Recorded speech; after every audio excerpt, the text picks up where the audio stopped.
Dinləmə mətni. Dirsə xanoğlu Buğac. Oğuz xanlarından Dirsə xanın uzun illərdən sonra bir oğlu dünyaya gəldi. Bu oğlan böyüyüb yetkin yaşa çatmışdı. Lakin hələ ona ad qoyulmamışdı. Oğuz elinin bir adəti vardı. Uşaq doğulanda ona ad qoymazdılar. O gərək özü hünər göstərib ad qazanaydı.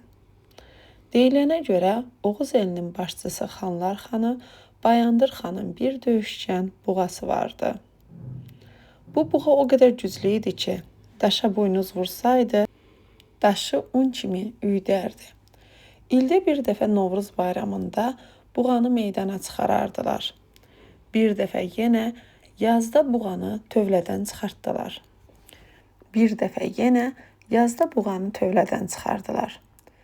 Dəmir zəncirli buğanı 3 kişi sağdan, 3 kişi soldan tutmuşdu.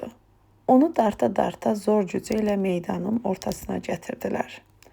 Cəmaət buğanın tamaşasına durmuşdu. Bayram meydanına toplaşmış qızların al-qırmızı geyimləri buğanın diqqətini cəlb etdi. Zəncirini kişilərin əlindən çıxarıb onlara hücum elədi. Meydana çaxnaşma düşdü. Hərə bir tərəfə qaçdı.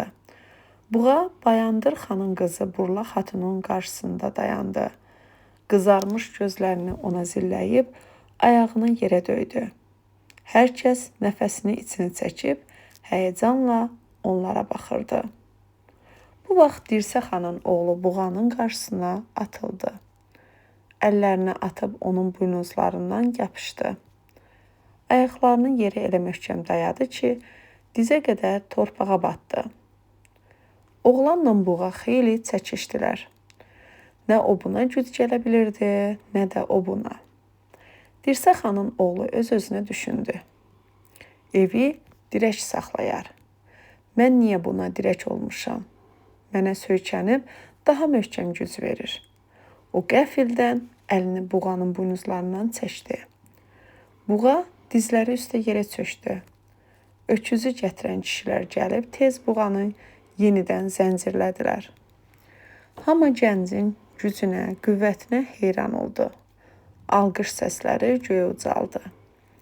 Dədə Qorqud göstərdiyi qəhrəmanlığa görə gəncə Buğac adı verdi.